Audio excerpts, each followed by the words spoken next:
L'immunité innée. Tout un programme. Alors, à noter que l'immunité innée est la première mise en place d'une défense immunitaire. Si l'immunité innée n'est pas efficace, alors une immunité adaptative va se mettre en place. Donc il faut bien comprendre que dans le système immunitaire, il y a des choses qui vont faire que on va se débarrasser d'un envahisseur. Tout ce qui n'est pas du soi fait partie du non-soi. Et le non-soi, quelquefois, on n'en veut pas.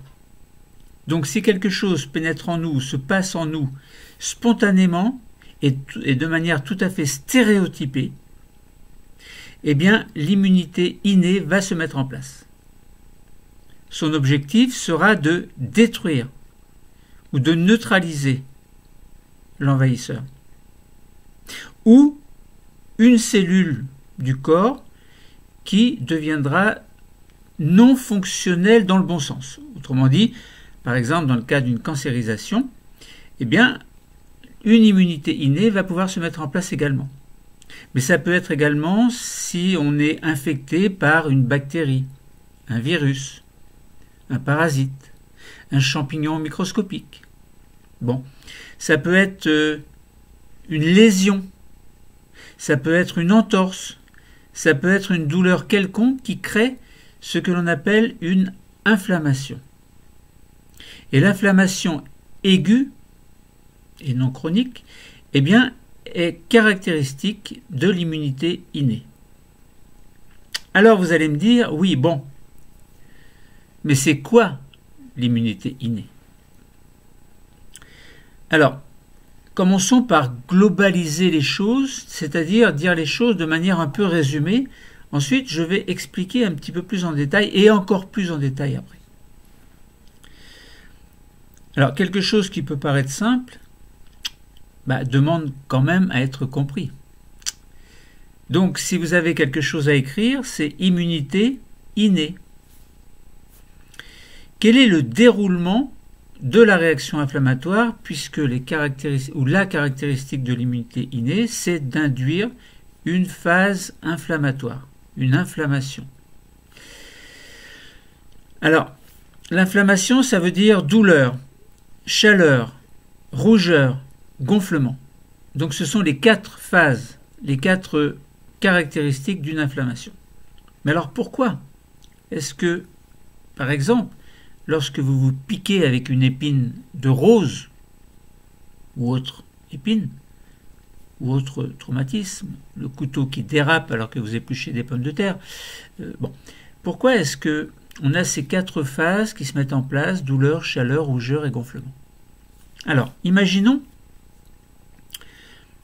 vous êtes tranquille, hein, vous êtes en train de boire votre café ou de lire, puis vous décidez d'aller tailler un rosier, ou vous décidez simplement d'aller couper des pommes de terre pour faire des frites.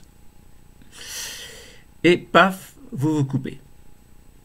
Alors évidemment, vous allez dire, ça saigne, ça fait mal, ça gonfle, c'est chaud. Donc vous avez une lésion qui va apparaître, votre tissu est agressé, et si vous regardez au microscope, peut-être que vous allez apercevoir des bactéries. Donc imaginons que suite à une blessure, des bactéries pénètrent là où vous êtes blessé. Que se passe-t-il? Eh bien, imaginons c'est la peau qui est blessée. La peau est une barrière de protection contre l'environnement. Donc si par exemple vous avez autour de vous des bactéries, eh bien la peau empêche les bactéries de passer. Oui, mais si vous vous coupez, les bactéries peuvent pénétrer l'endroit où vous êtes coupé. À cet endroit-là, il y a des cellules immunitaires que l'on appelle des leucocytes ou globules blancs qui sont là en permanence. Pas toujours au même endroit, mais ces cellules sont très mobiles. Ça veut dire qu'elles ont la capacité de se déplacer dans votre tissu. Donc ça veut dire aussi que vous allez avoir des cellules immunitaires résidentes qui vont s'apercevoir, entre guillemets, bon, ça ne réfléchit pas à une cellule, mais il va y avoir un contact entre des cellules immunitaires résidentes et la bactérie. Les bactéries. Or, dans les conditions optimales, les bactéries se divisent globalement toutes les 20 minutes. Donc, si vous laissez faire les choses, vous allez avoir une quantité pharaonique de bactéries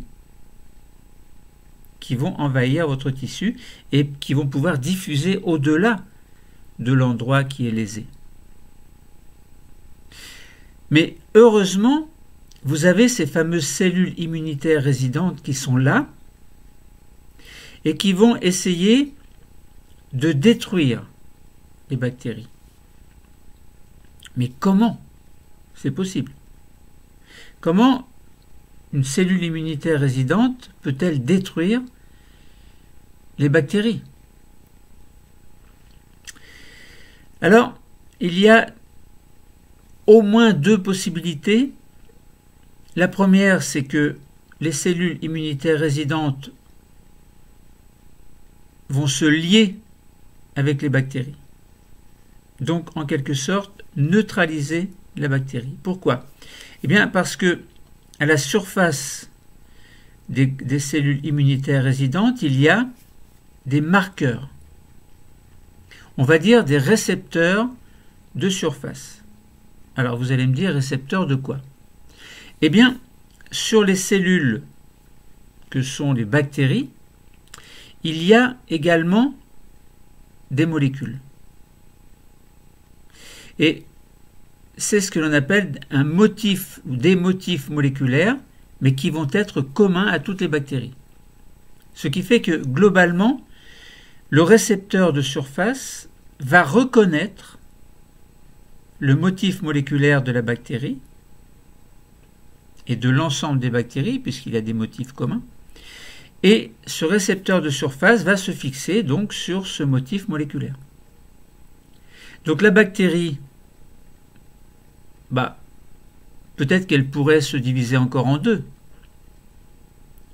et puis que juste une petite partie de la bactérie va être fixée au récepteur, et puis l'autre partie va partir.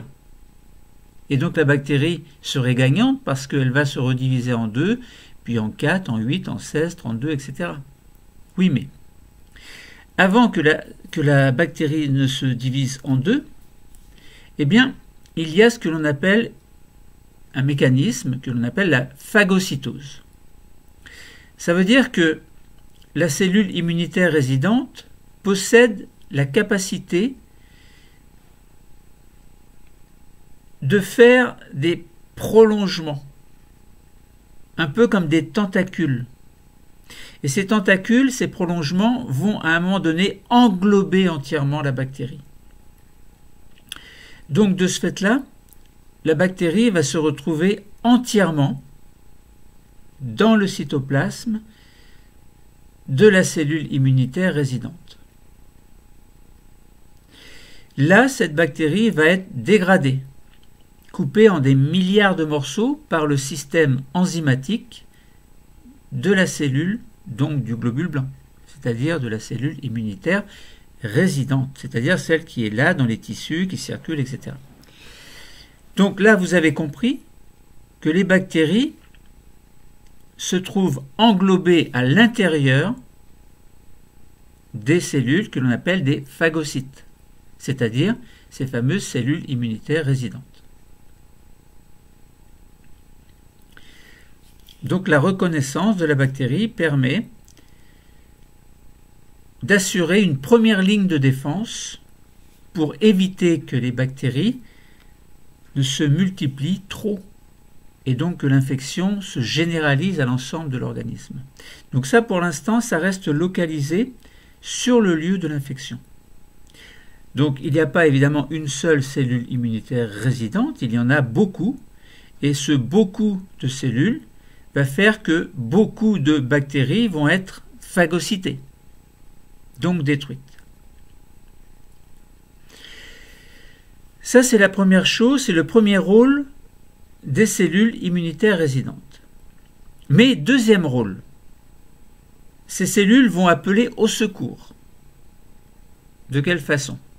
Eh bien, en sécrétant des molécules, donc des médiateurs chimiques de l'inflammation. Alors, quel est leur intérêt à ces médiateurs chimiques? Eh bien, c'est de diffuser dans l'ensemble de l'organisme, puisque à partir du lieu de production de ces médiateurs chimiques de l'inflammation, eh bien tout va se diffuser dans la circulation sanguine, dans les tissus, etc., un petit peu partout. Donc, ce qui fait qu'un petit peu partout, on aura les médiateurs chimiques de l'inflammation qui signalent qu'il y a eu une infection. Puisque les cellules immunitaires résidentes ont fixé les bactéries, les ont phagocytées et ont été capables, ces cellules immunitaires résidentes, de synthétiser, d'exprimer certains gènes, en tout cas, qui vont faire que certains médiateurs chimiques de l'inflammation vont diffuser un peu partout dans l'organisme. Alors, c'est quoi l'intérêt? Eh bien, c'est de prévenir d'autres globules blancs, donc d'autres cellules immunitaires, qui circulent dans le sang. Les prévenir d'autres globules blancs. C'est-à-dire prévenir ces cellules immunitaires qui ne sont plus cette fois-ci résidentes, mais qui sont circulantes. Par exemple, donc on dira les noms tout à l'heure. Mais là, pour l'instant, sachez que ces médiateurs chimiques de l'inflammation vont prévenir des cellules immunitaires circulantes, donc qui ne sont pas là sur le lieu de l'infection, mais qui sont ailleurs dans l'organisme. Et que vont faire ces cellules immunitaires circulantes? Eh bien, sous l'action des médiateurs chimiques de l'inflammation, sous l'action de ces fameuses interleukines, eh bien, ces cellules immunitaires circulantes vont sortir des vaisseaux sanguins par un mécanisme que l'on appelle la diapédèse. C'est-à-dire que ces cellules circulantes vont s'infiltrer entre deux cellules constituant la paroi des vaisseaux sanguins et vont sortir pour se retrouver dans le tissu et arriver jusqu'au lieu de l'infection. Pourquoi? Parce qu'il y a un gradient de molécules qui permet de voir, de faire comprendre, entre guillemets, on peut parler comme ça, qui permet de comprendre aux cellules immunitaires circulantes que plus il y a de médiateurs chimiques de l'inflammation et plus on se rapproche du lieu de l'infection. Donc il y a en quelque sorte une attraction et une activation de cellules immunitaires circulantes. Alors quel va être leur rôle? Eh bien ce sera celui également de phagocyter les bactéries. Autrement dit, sur une première ligne de défense, les cellules immunitaires résidentes vont phagocyter les bactéries grâce aux récepteurs de surface qui vont se fixer au motif moléculaire des bactéries, puis il y aura la phase de phagocytose, donc de destruction, de dégradation de la bactérie, et ces cellules immunitaires circulantes vont arriver pour faire la même chose, pour en quelque sorte, pour phagocyter également les bactéries. Donc on a plusieurs lignes de défense qui vont faire que les bactéries vont être réduites en nombre. Mais quoi?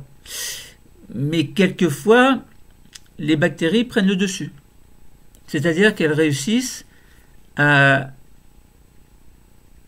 continuer à se diviser, à se reproduire sur le lieu de l'infection, Si les globules blancs ne sont pas suffisamment efficaces, s'il n'y en a pas assez, ou si les bactéries se divisent tellement vite que les cellules immunitaires résidentes et circulantes ne peuvent pas tout assumer, il y a encore des bactéries. Donc à ce moment-là, il y a un système que l'on verra dans un autre cours, mais que l'on appelle l'immunité adaptative. Donc ce système va se mettre en place. Mais comment savoir, comment est-ce que le corps peut savoir, comment est-ce que les cellules peuvent savoir à quel moment il faut mettre en place l'immunité adaptative? Eh bien, parce que il va y avoir quelque chose de très subtil qui va se passer au cours de la phagocytose.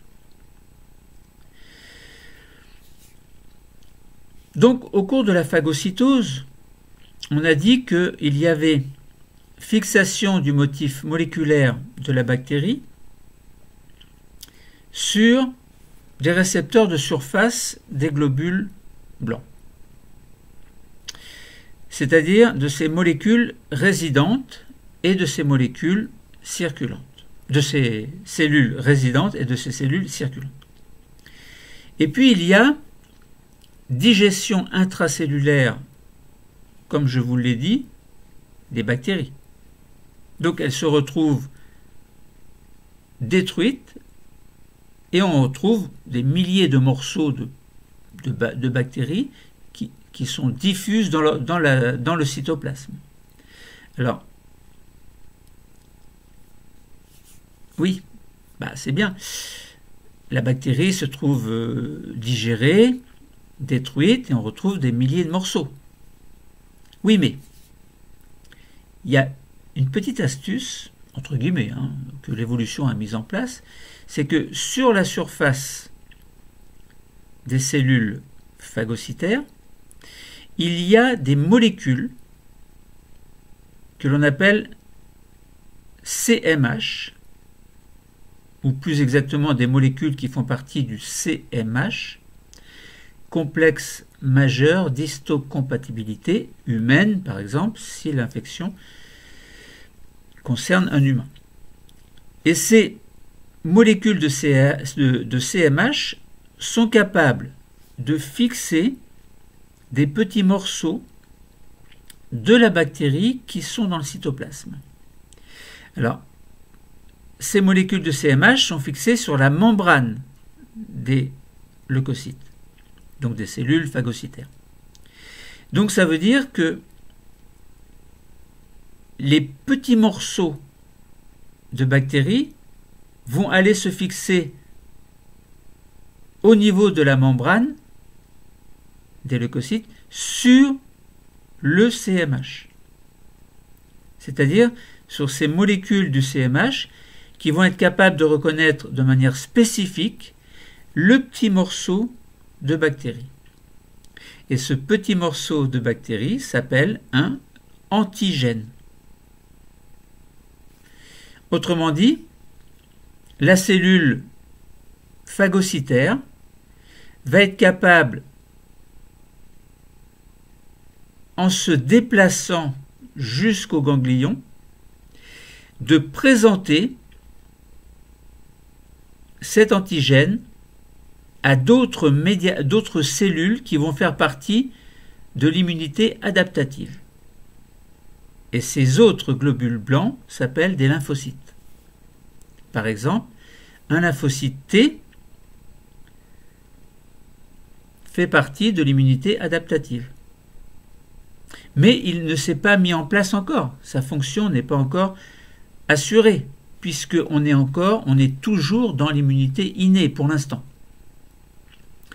Mais la petite astuce que l'évolution a mise en place, c'est que donc ces cellules phagocytaires sont capables de se déplacer, de se déplacer dans le liquide lymphatique, et puis arriver donc jusqu'au ganglion pour présenter l'antigène à des molécules, à des cellules qui feront partie du système de l'immunité adaptative.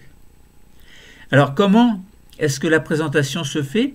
Eh bien parce que les lymphocytes T par exemple possèdent des molécules, on va dire, ça peut être des anticorps membranaires, qui ont une forme telle que cette forme peut reconnaître l'antigène présenté par la cellule phagocytaire. Bon, donc c'est simplement que ces cellules vont prévenir ces cellules du système adaptatif, en fait, mais sans mettre en place le système adaptatif encore. Puisque là, on reste dans l'immunité innée. Alors, si toutes les bactéries sont détruites, phagocytées, neutralisées, eh bien, c'est parfait. L'immunité adaptative n'a pas besoin de se mettre en place. Donc voilà, donc là, vous avez compris que l'immunité innée est une réaction stéréotypée, c'est-à-dire qui se met en place quelle que soit la cause qui va faire que l'inflammation se met en place, et c'est valable pour tous les êtres vivants qui possèdent plusieurs cellules. Donc c'est valable pour tous les animaux pluricellulaires. Donc tous ces animaux pluricellulaires possèdent une immunité innée qui est génétiquement héritée, qui n'est pas spécifique. Ça veut dire qu'elle existe chez toutes les espèces, chez tous les animaux pluricellulaires, que ce soit les hommes ou n'importe quel autre animal, c'est valable.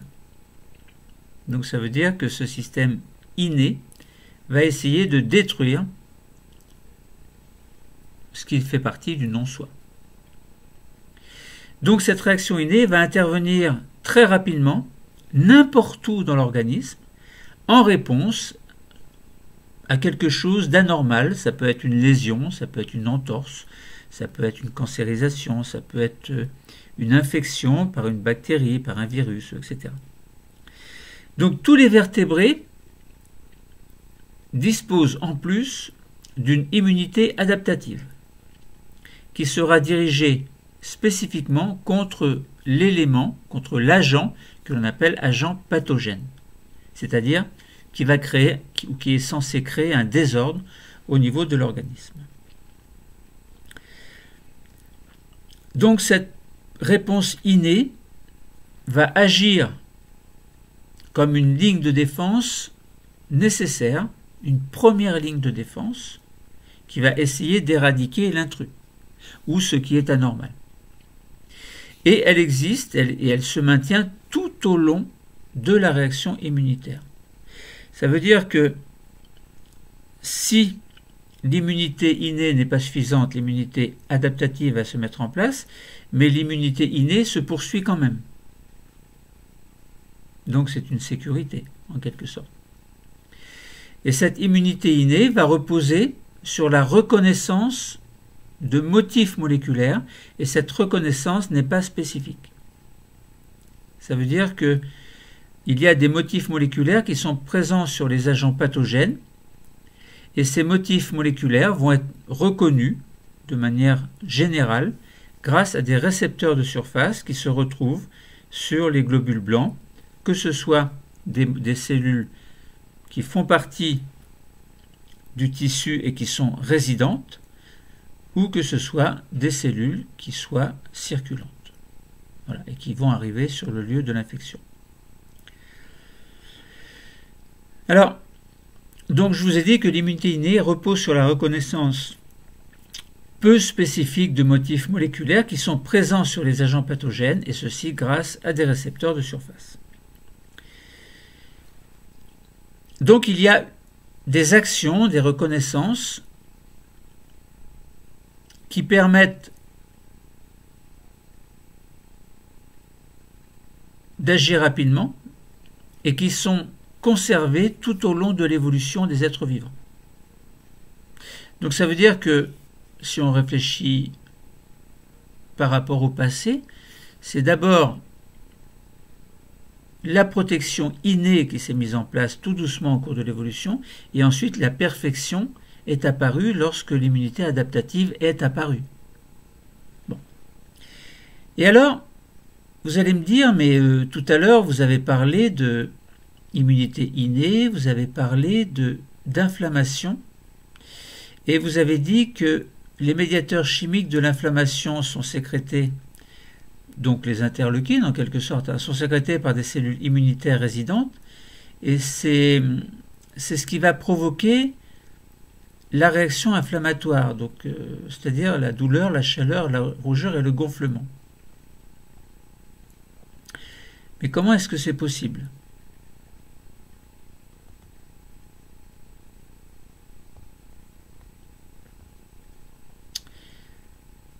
Donc la première ligne de défense sera la réaction inflammatoire.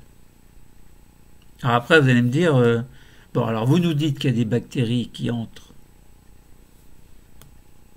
Vous nous dites que des globules blancs vont phagocyter les bactéries, que certains globules blancs vont aller prévenir le système adaptatif. Et puis vous dites que les bactéries, en fin de compte, vont être englobées dans les globules blancs par phagocytose. Et puis, c'est quoi l'inflammation dans tout ça? Pourquoi est-ce qu'il y a rougeur, chaleur, gonflement, douleur? Parce qu'on voit bien que lorsque l'on se fait mal quelque part, à un moment donné, ça peut être rouge. Ça rougit. Or, qu'est-ce qui est rouge dans les vaisseaux sanguins? Eh bien, ce sont les globules rouges. Donc, si ça devient plus rouge là où il y a une blessure, c'est qu'il y a plus de globules rouges. Donc, ça veut dire qu'il y a un afflux de sang à cet endroit-là. Par exemple. Alors, vous allez me dire pourquoi. Alors, donc, on peut expliquer la rougeur comme ça, mais comment expliquer alors la chaleur, le gonflement et la douleur? Eh bien, la douleur, parce que des récepteurs de la douleur vont être activés, sensibilisés, ce que l'on appelle des récepteurs nociceptifs. Donc récepteurs de la douleur, c'est pareil, qui vont prévenir le cerveau pour dire « ça fait mal ». Et alors le gonflement, eh bien le gonflement, parce que comme il y a un afflux de sang, eh bien du plasma va sortir.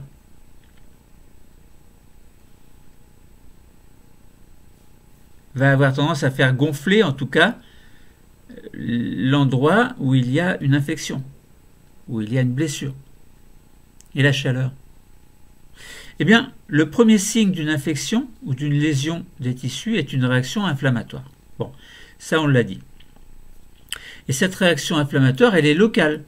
Ça veut dire que elle est locale et puis peut-être qu'elle ne durera pas tant que ça. Donc ça veut dire qu'elle est aiguë également. Donc une réaction inflammatoire locale aiguë, c'est caractéristique, c'est le premier signe d'une infection ou d'une lésion de tissu. Donc, concernant ce tissu, eh bien, cette réaction va se traduire par une accumulation de cellules immunitaires sur le lieu de l'infection. Et ces cellules immunitaires vont être des granulocytes, par exemple. Là, on précise un petit peu le nom de ces cellules immunitaires résidentes et circulantes. Donc, on va avoir une accumulation de granulocytes et de macrophages, par exemple. Mais il n'y a pas que ça. On verra plus loin.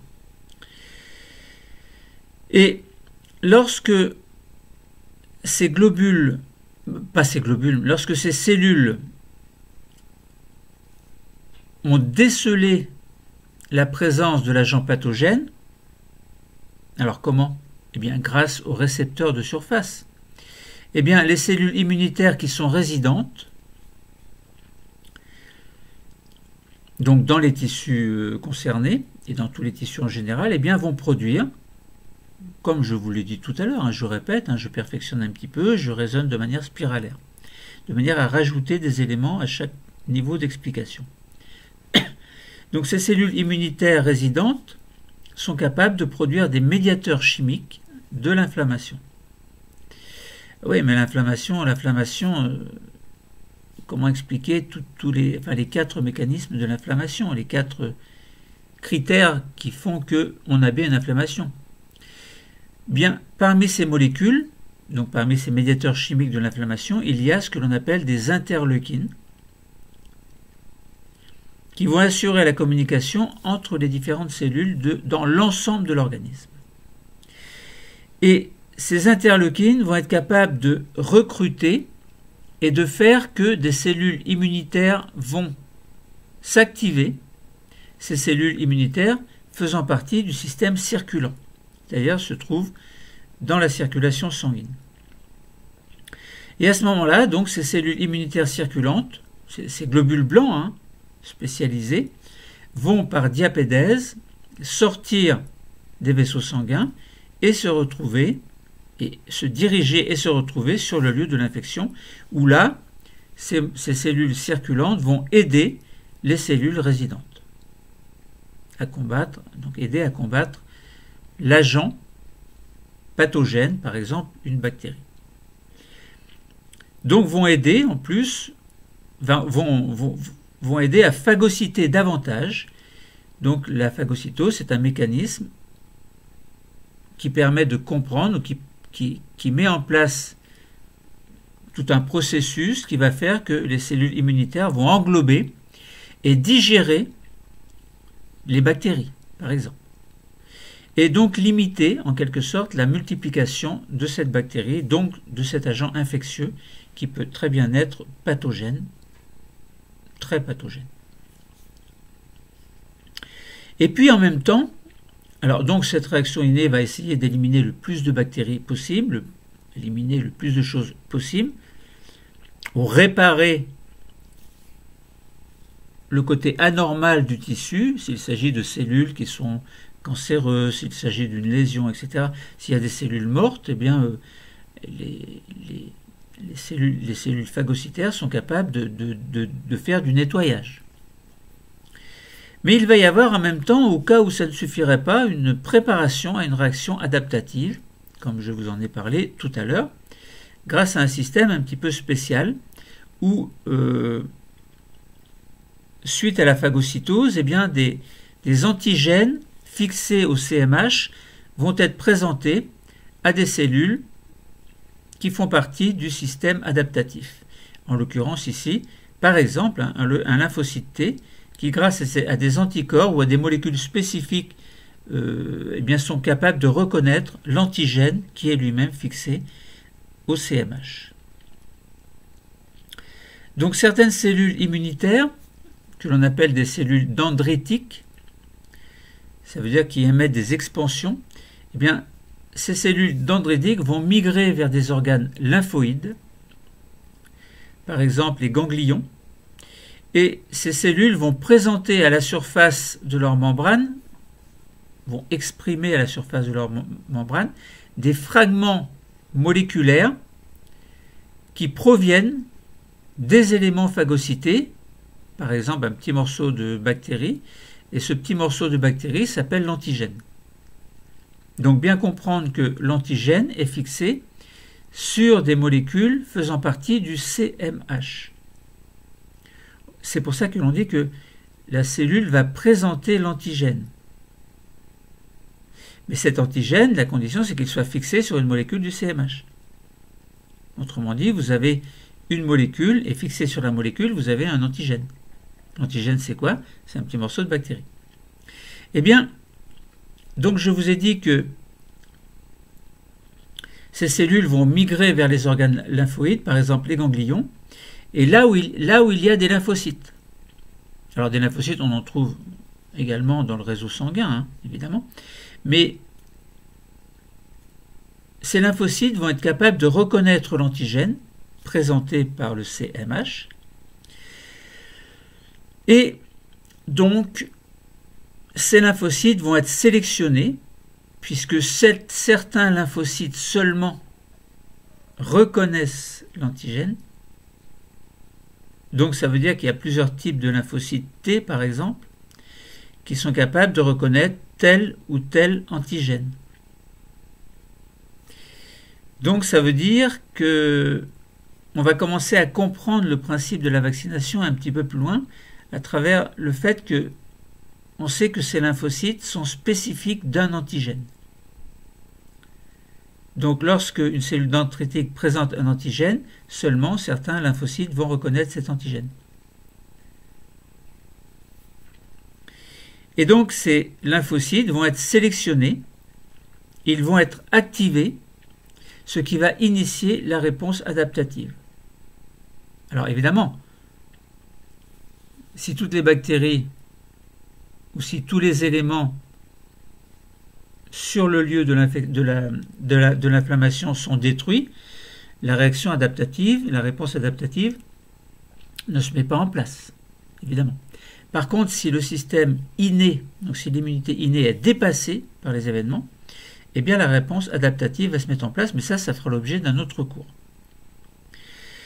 Donc ça veut dire que il faut aider également l'organisme à contrôler l'inflammation si l'inflammation aiguë est trop douloureuse. Alors pour ça, l'homme intervient. On peut avoir une réaction inflammatoire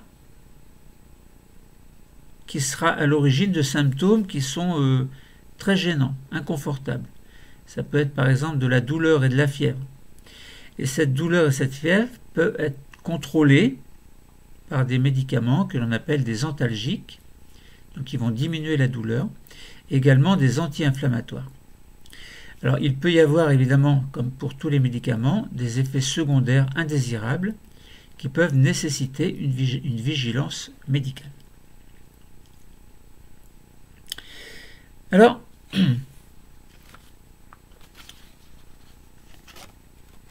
donc, suite à une infection, si on voulait résumer un petit peu les choses, ça peut être une lésion également, ça peut être une cancérisation, une entorse, une blessure quelconque. Eh bien, il y a des signaux de danger qui se mettent en place parce que l'élément pathogène a tendance à vouloir s'infiltrer ou s'imposer à tel ou tel endroit. Donc premièrement, il va y avoir une reconnaissance des signaux de danger et donc une activation de cellules sentinelles. Alors, ces cellules sentinelles sont de plusieurs ordres, on donne plusieurs noms. Ça peut être des mastocytes, des cellules dendritiques et des macrophages. Alors ces cellules sentinelles sont capables de sécréter des molécules qui sont des médiateurs chimiques de l'inflammation, molécules qui peuvent être des interleukines, donc on peut prendre le nom d'interleukine parmi ces médiateurs. Donc il y a bien une sécrétion de molécules inflammatoires, ces fameuses interleukines, et ces interleukines vont circuler dans l'ensemble de l'organisme et vont prévenir d'autres macrophages, des neutrophiles, et il va y avoir ce que l'on appelle une vasodilatation qui va se mettre en place, donc une inflammation avec chaleur, gonflement, rougeur et douleur. Par exemple, certains globules blancs vont être capables, comme les mastocytes par exemple, de sécréter de l'histamine qui va avoir un rôle un peu spécial. Donc il va y avoir, puisqu'il y a des interleukines qui vont aller prévenir d'autres cellules du système immunitaire, donc en relation avec la réaction innée, eh bien il va y avoir un recrutement des cellules de l'immunité innée, recrutement de cellules circulantes. Et à ce moment-là, ces cellules circulantes qui vont arriver sur le lieu de l'infection vont aider les cellules qui sont déjà en place, c'est-à-dire les mastocytes, les cellules dendritiques et les macrophages.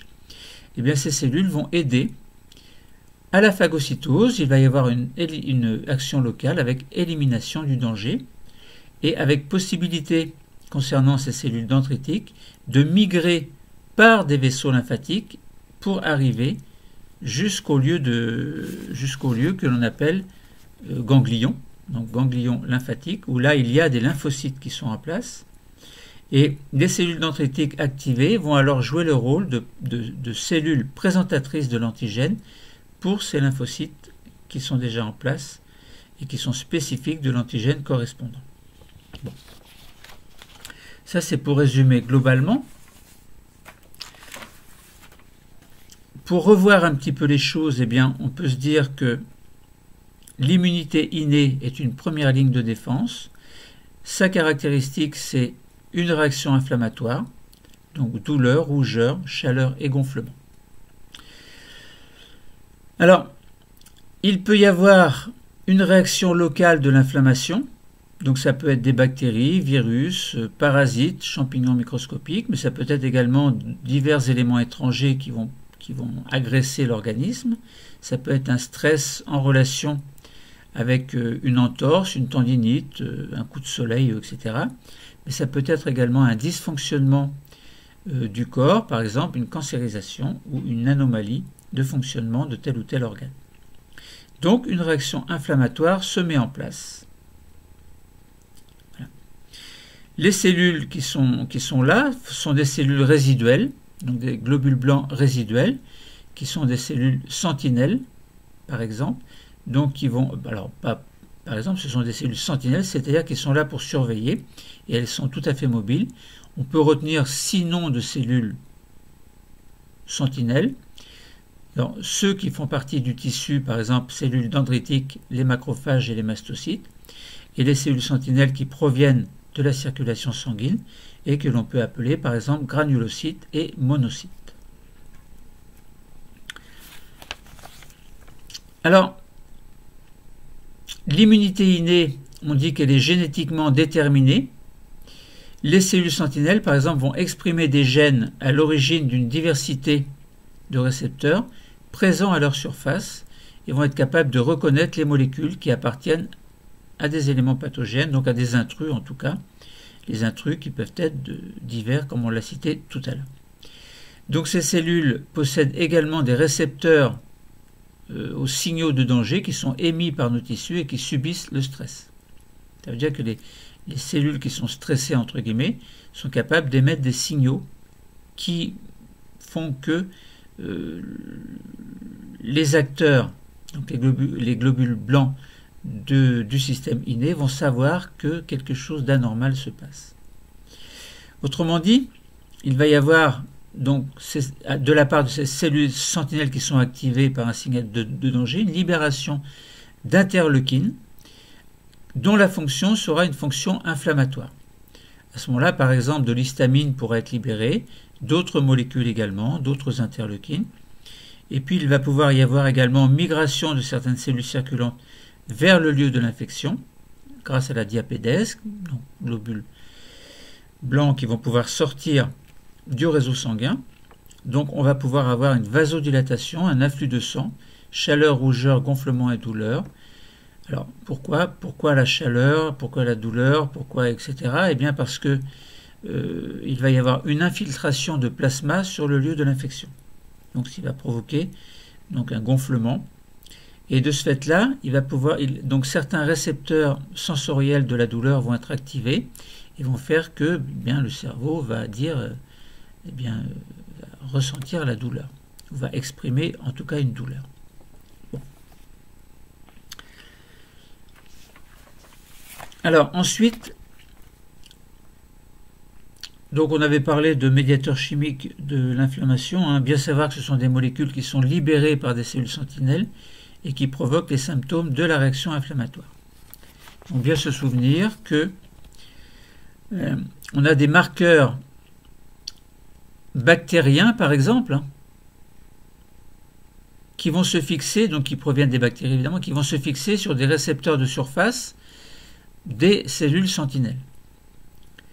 Donc il va y avoir une adhérence de la bactérie, par exemple, sur la cellule sentinelle, puisque le récepteur de surface a fixé la molécule qui est un marqueur microbien.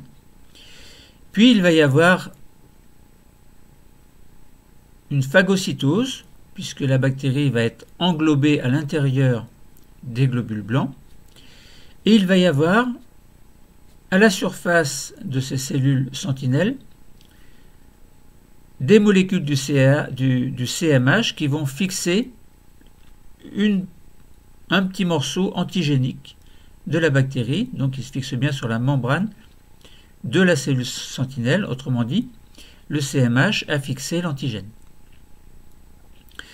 Cette cellule sentinelle va être capable d'aller vers les ganglions lymphatiques. Là, il y a des lymphocytes T, par exemple.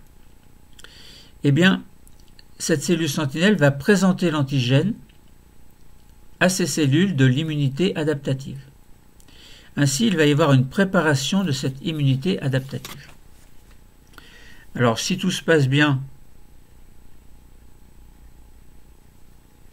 l'élément pathogène est éliminé. Sinon, évidemment, il faudra recourir à l'immunité adaptative que nous verrons dans un autre cours. Le cours est terminé. Merci.